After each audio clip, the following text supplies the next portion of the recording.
సాయిఫ్ అలీ ఖాన్ సాయిఫ్ అలీ ఖాన్ సాయిఫ్ అలీ ఖాన్ని నాకు చూస్తే జరా నాకు పాపము బాధేస్తుంది. నువ్వు బాధేస్తుంది అని అంటున్నావు, నీ ముఖంలో చిరునవ్వు వస్తుంది అని అంటే మళ్ళీ నేను ఏం చేయాలి? ఒకటా రెండా 15,000 కోట్లు ఇవాళ సాయిఫ్ అలీ ఖాన్వి 15,000 కోట్లు ఏమైనా గిరీషు అని చెప్తే సంక నాకిపోయినాయి. అయితే ఇలా నువ్వు సోషల్ మీడియాలో చూడంగానే పెద్ద హల్చల్ నడుస్తుంది. ముస్లింలకు వ్యతిరేకం ఈ ప్రభుత్వం, ముస్లింల ఆస్తులను దోసుకుంటుంది ఈ ప్రభుత్వం, ముస్లింలను బతకనియది ఈ ప్రభుత్వం, ఈ ముస్లింల వ్యతిరేకి ఈ ప్రభుత్వం. అరే సగం మాట్లాడు ఒకడు పెట్టంగానే ఆ పోస్టుని రీట్వీట్ కొట్టుడు కోట్వీట్ కొట్టుడు కాదు. అసలు ఏం జరిగింది అని అనేది ఫస్ట్ ఆలోచించాలా, మొత్తం నిజాల కోసం అన్వేషణ చేయాలి. అయితే ఇక లాజిక్స్ ఏంది గిరీష్ అని అంటే there are no magics as far as Bharatiya Janata Party is ruling this nation.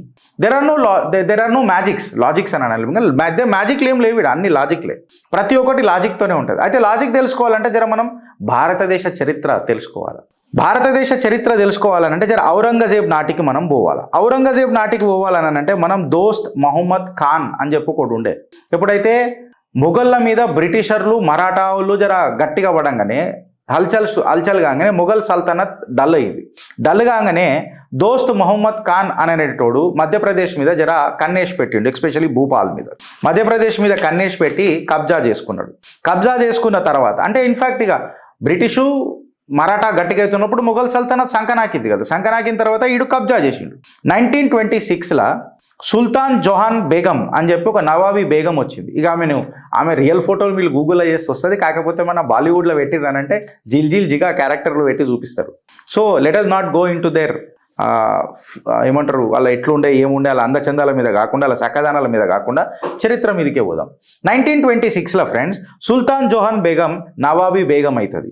Nawabi Begum అయిన తర్వాత ఈ హమీదుల్లా ఖాన్ ఎవరైతే ఉంటారో, ఈ హమీదుల్లా ఖాన్ ఆమెకు ఒక కొడుకు హమీదుల్లా ఖాన్. ఈ హమీదుల్లా ఖాన్ క్రిస్టియన్ ఎడ్యుకేషన్ తీసుకున్నాక కూడా కట్టర్ ఇస్లామిక్ నేచర్ ఉన్నాడు, క్రిస్టియన్ ఎడ్యుకేషన్ చేసినాక కూడా. అయితే బ్రిటిష్ వాళ్ళతో గెలుపుకుంటే మాత్రం నా బద్దలు భాషింగాలు అయితే అని తెలిసి ఈ హమీదుల్లా ఖాన్ ఏం చేసిండంటే క్రిస్టియానిటీ ఇష్టం ఉన్నా లేకున్నా క్రిస్టియన్ వాళ్ళతో అంటే బ్రిటిష్ వాళ్ళతో చాలా దగ్గరగా మంచిగా ఉండి తన సామ్రాజ్యాన్ని కాపాడుకుంటా, తన నవాబీ కల్చర్ని కాపాడుకుంటా ఇస్లామిక్ కల్చర్ని మాత్రం ప్రమోట్ చేయడానికి ప్రయత్నం చేసిండు. ఇన్ఫ్యాక్ట్ ఆయనకు హిందువులు అంటే పెద్దగా నచ్చేది కాదు.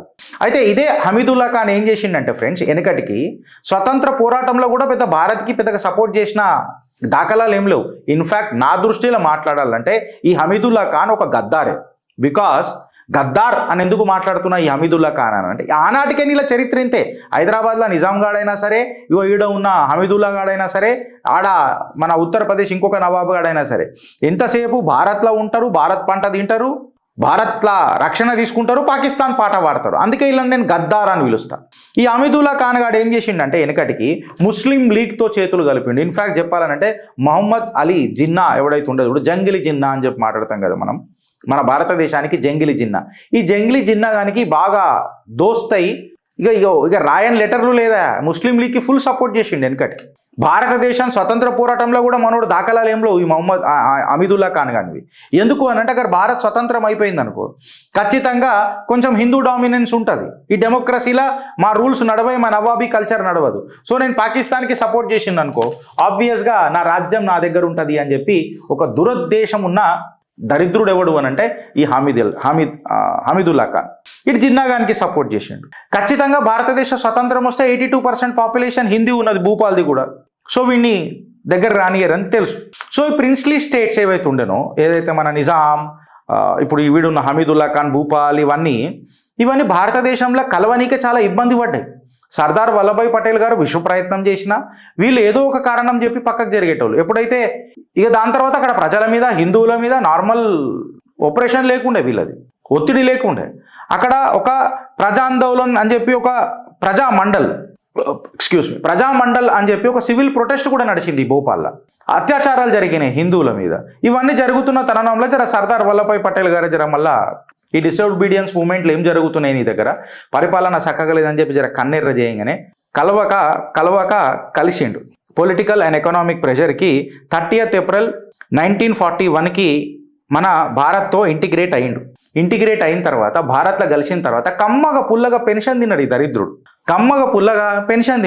ఈ హమీదుల్లా ఖాన్ గానికి 3 బిడ్డలు, అబిదా సుల్తానా, సాజిదా సుల్తానా ఇంకా రబియా సుల్తానా. సాజిదా సుల్తానా నవాబ్ ఆఫ్ పటౌడీకి అంటే ఇఫ్తియార్ అలీ ఖాన్. ఇఫ్తియార్ ఖాన్ అని ఎవర్రానైనా అని చెప్తే మళ్ళీ మన్సూర్ అలీ ఖాన్. మన్సూర్ అలీ ఖాన్ మీకు డైరెక్ట్గా సాయిఫ్ అలీ ఖాన్కి లింక్ ఏర్పడుతుంది. ఇన్ఫ్యాక్ట్ ఇఫ్తియార్ అలీ ఖాన్ వెనకటికి క్రికెట్ కూడా ఆడిండు బ్రిటిషర్లతోని అని చెప్పి చెప్తారు. అయితే ఈ మన్సూర్ అలీ ఖాన్ కూడా భారత్తో ఉన్నాడా అంటే ఏం పెద్దగా లేడు, భారత్తో ఎప్పుడు లేడు. వీళ్ళు ఎంతసేపు పాకిస్తాన్కి సపోర్ట్ చేయనికనే ఉన్నారు. అదే ఎందుకు గిరీష్ గట్లా మాట్లాడుతున్నావు, సాయిఫ్ అలీ ఖాన్ అయితే భారత్లోనే ఉన్నాడు కదా, ఓలే ఓలే ఓలే అని పాటలు పాడతారు కదా, జబ్బీ కోయి లడికి దేకు మేరా దిల్ దీవానా ఓలే అని పాటలు పాడతారు కదా గిరీష్ అని చెప్పి మాట్లాడితే వీళ్ళు ఆటలాడడానికే మంచిగానే ఉంటుంది. కాకపోతే ఇలా చరిత్రకి ఎప్పుడైతే మనం పోయి చూస్తాం కదా అప్పుడు కనబడుతుంది అసలైన సిసలైన మసాలా మనకు కనబడుతుంది. అయితే ఈ మన్సూర్ అలీ ఖాన్ సాయిఫ్ అలీ ఖాన్ వాళ్ళ ఫాదర్ ఎవరైతే ఉన్నారో భారత్కి ఏం పెద్ద సాత్ ఇయ్యలే ఆయన. ఎప్పుడైతే మరాఠాలు బ్రిటిషర్లతోని భీకర యుద్ధం చేస్తున్నారో ఇందులో ఒక కమాండర్ ఉండే, ఆఫ్ఘన్కి చెందిన మరాఠా కమాండర్ ఆయన పేరు ఫైజ్ తలబ్ ఖాన్ అని చెప్పి ఒక కమాండర్ ఉండే, ఆఫ్ఘన్కి చెందినోడు. బగావత్ చేసిండు, మరాఠాలకు బగావత్ చేసి ఇంటెల్ అంతా బ్రిటిష్కి ఇస్తే ఆనాడు స్వామి భక్తి చూసి ఈ ఫైజ్ తలాబ్ ఖాన్ కానీ మన ఏమంటారు స్వామి భక్తి చూసి బ్రిటిషర్లు వీన్ని చలో పో ఇక నువ్వు నవాబ్ కాపు అని చెప్పి నవాబ్ ఆఫ్ పటౌడీ లెక్క ఇన్ని డిక్లేర్ చేసారు. అట్లా ఈ వంశజం మొత్తం మొదలై ఆడికేనే నవాబ్ ఆఫ్ పటౌడీ కిందికి ఇగో వీళ్ళు వచ్చారు. ఆఖరికి ఎవడు అని మరాఠాలకు బగావత్ చేసిన ఆఫ్ఘన్ కమాండర్, వాళ్ళ వారసత్వం ఇది. వీళ్ళు గద్దార్లా లేకపోతే భారతీయులకు ప్రేమికుల, భారతదేశాన్ని ప్రేమించే జీవుల? మీరు మీ కమెంట్ రూపంలో చెప్పుండ్రి. ఈ గద్దారుల చరిత్ర మీకు చెప్తున్నా. అయితే ఇప్పుడు ఈ గద్దార్ గాడు ఎవడైతే ఉండేనో ఎక్సెట్రా, ఈ ఆఫ్ఘన్ కమాండర్ గాడు ఎవడైతే ఉండేనో మన ఫయాజ్ తలబ్ ఖాన్ ఎక్సెట్రా, వీడు ఏం చేసిండంటే వీడు నవాబ్ ఆఫ్ పటౌడీ కిందికి వచ్చిండు కదా. ఇప్పుడు మన హమీదుల్లా ఖాన్కి 3 బిడ్డలు ఉండే అని చెప్పి మనం చెప్పుకున్నాం. ఇప్పుడు ఈ స్టోరీకి వద్దాం. 3 బిడ్డలకు ఆబిదా సుల్తానా, సాజిదా సుల్తానా ఇంకా రబియా సుల్తానా. అయితే ఆస్తి మొత్తం హమీదుల్లా ఖాన్ ఏం చేసిండంటే తన పెద్ద కూతురు రబియా సుల్తానాకే ఇద్దామని చెప్పి డిసైడ్ అయిపోయిండు. ఇన్ఫ్యాక్ట్ ఇచ్చేసినాక ఆమె కూడా మంచిగా కమ్మగ పుల్లగా తిని ఫుల్ టు ప్రాపర్టీని ఎంజాయ్ చేసింది. భారతదేశంలో ఎంజాయ్ చేయలేదని కాదు, ఫుల్ టు ఎంజాయ్ చేసి ఎప్పుడైతే ఇట్లా వచ్చినాయో మొత్తము ఈ సర్కార్ ఇవన్నీ ప్రెషర్ ఎప్పుడు స్టార్ట్ అయిందో పాకిస్తాన్కి వెళ్ళిపోయింది. ఇక పాకిస్తాన్కి వెళ్ళిపోయి ఎవరిని పెళ్లి చేసుకుంది, ఏం పెళ్లి చేసుకుందామని పక్కకు పెడితే ఇప్పుడు నువ్వు పాకిస్తాన్కి వెళ్ళిపోయి ఇక్కడున్న ప్రాపర్టీ నువ్వు అమ్ముకొని పాకిస్తాన్కి అప్పచెప్పి చేస్తానంటే ఇదేదో పెద్ద పంచాయతా కదా మన దేశానికి. మీ కమెంట్ రూపంలో చెప్పురి ఫ్రెండ్స్. నువ్వు ఉంటావు పాకిస్తాన్లో, తింటావు పాకిస్తాన్లో, పంటవు పాకిస్తాన్లో, సంసారం చేస్తావు పాకిస్తాన్లో, నీ ఆస్తులు భారతదేశంలో, ఈ భారతదేశ ఆస్తులు పాకిస్తాన్కి ఇస్తానంటారు. భూపాల్కి మనకు పెద్ద ఇక ఏమనంటారు ఇక డిస్టెన్స్ దూరం ఉంది కాబట్టి ఆ స్వీట్ షుగర్ క్యాండీ రాస్తా లేదు కాబట్టి వీళ్ళు పాకిస్తాన్లో సెటిల్ అయిపోయారు. ఇక సరే చూద్దాంలే అని చెప్పి లైట్ తీసుకున్నారు.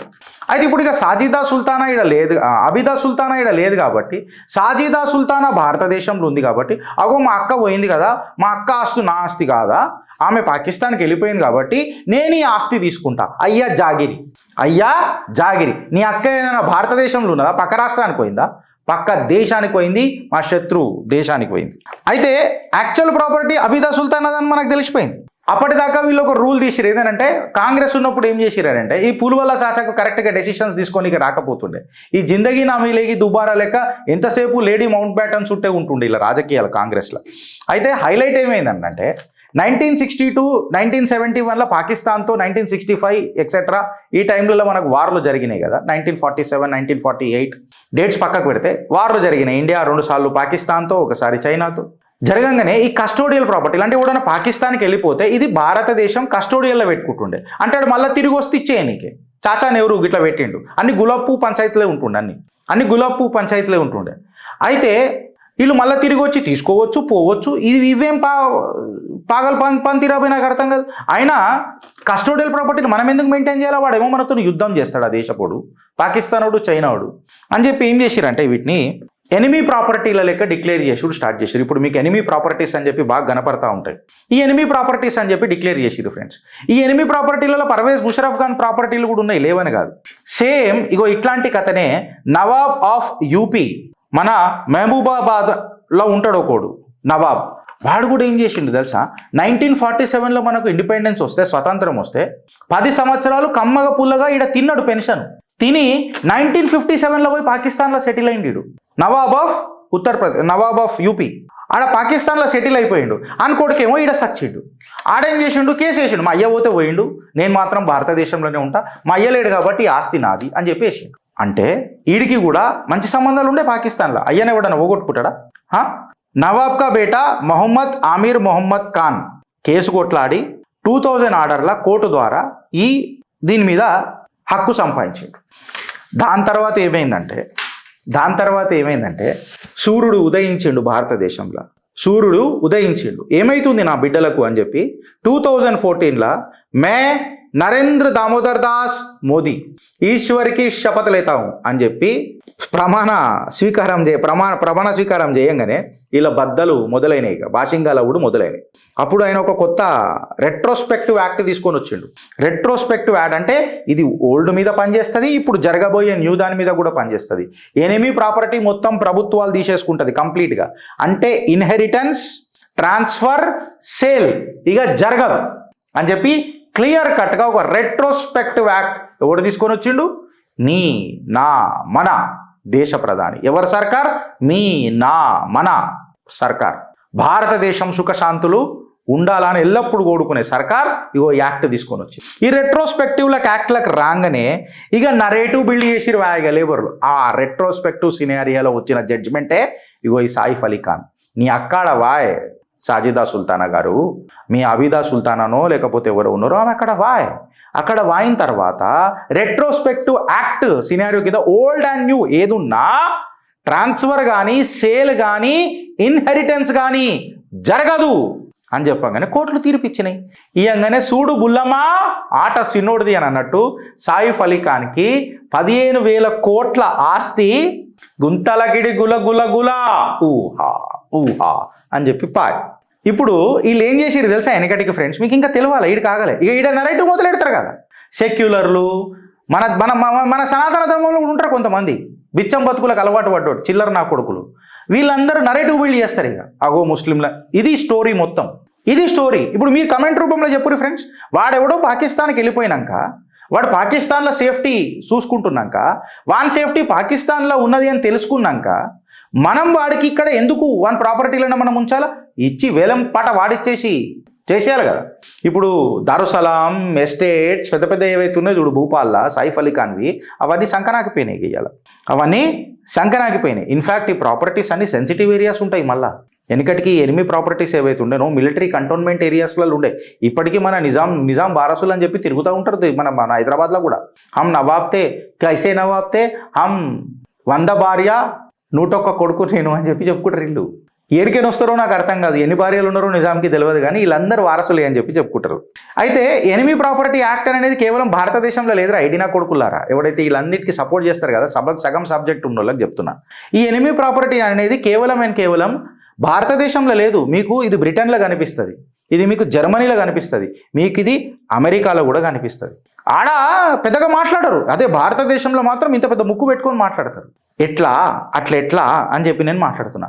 అయితే ఇప్పుడు ఈ ఎనిమీ ప్రాపర్టీని ఈవెన్చువల్లీ ఏం చేశారు తెలుసా ఫ్రెండ్స్, వీళ్ళు మెల్లమెల్లగా ఏ వక్ఫ్కి జమీనే 53 దేశాలలో ఎక్కడైతే ఇస్లామిక్ రాజ్యం నడుస్తుందో ఆడ వక్ఫ్ పెద్దగా కనబడదు. మీకు వక్ఫ్ అనేదే కనబడదు. కాకపోతే భారతదేశంలో ఈ వక్ఫ్ కనిపిస్తుంది. వక్ఫ్ అని అంటే ఇప్పుడు నా ప్రాపర్టీ ఉందంటే నేను అది ఇస్లాంకి రాసియాలా, అది వక్ఫ్ అవుతుంది. ఈడొచ్చి ఖర్చీఫ్ వేసి ఇది మా ముస్లిం ప్రాపర్టీ ఉండే కదా ఆయన రాసిచ్చి కాగజ్ ఉండదు, ఏముండదు, వక్ఫ్ అని చెప్పి ఖర్చీఫ్ వేస్తారు. దాని మీద కూడా గడ్డపార మొదలెట్టిండు. నేను అనేదాల్లో ఒకటి, ఆయన చేసుకుంటూ వస్తున్నాడు, మళ్ళా మనం ఆయనకు తిరిగి ఏమిద్దామని అంటున్నా. ప్రాబ్లం ఏందని అంటే ఆయన నమ్మి కొంతమందికి ఇక్కడ టికెట్లు ఇస్తాడు, వాళ్ళు కూడా చక్కగా లేరు ఇక్కడ. అది ప్రాబ్లం నాది ఇక్కడ. అసలు ఆయన మనస్తత్వం అర్థం చేసుకున్న వాళ్ళు ఉన్నారా? నేను మిమ్మల్ని అడుగుతున్నా ఫ్రెండ్స్ కమెంట్ రూపంలో. ఒక ఓటర్ లాగా ఆయన మనస్తత్వం మనకు తెలుసు, అందుకే ఆయన ఓడిపోవద్దు అని చెప్పి తహతహలాడి ఒక తపస్సులాగా ఆయన గెలిపించుకుంటూ వస్తున్నాం 3 సార్లు. వీళ్ళు ఆయన ముఖం ముంగట పెట్టుకొని మనతో నంగా నాచ్ చేస్తున్నారు. బాత్రూంలో పోతే అందరు నంగానే, నేను ప్రతిసారి చెప్తా. ఇలా మెల్లమెల్లగా ఇలా ఆలోచన విధానము, ఏ రకంగా ఉందో మనకు బయటపడుతుంది కొంతమంది. ఇలా నేను అది డీటెయిల్గా డిస్కస్ చేస్తాను న్యూస్ పేపర్లోకి వచ్చినప్పుడు. Please stay tune with Chitragupta. ఇప్పుడు నాకు తెలిసి మీకు ఎనిమీ ప్రాపర్టీల మీద అర్థమైందని అనుకుంటా ఫ్రెండ్స్. నేను ఇంతసేపు దీని మీద క్లారిటీగా చెప్పిన.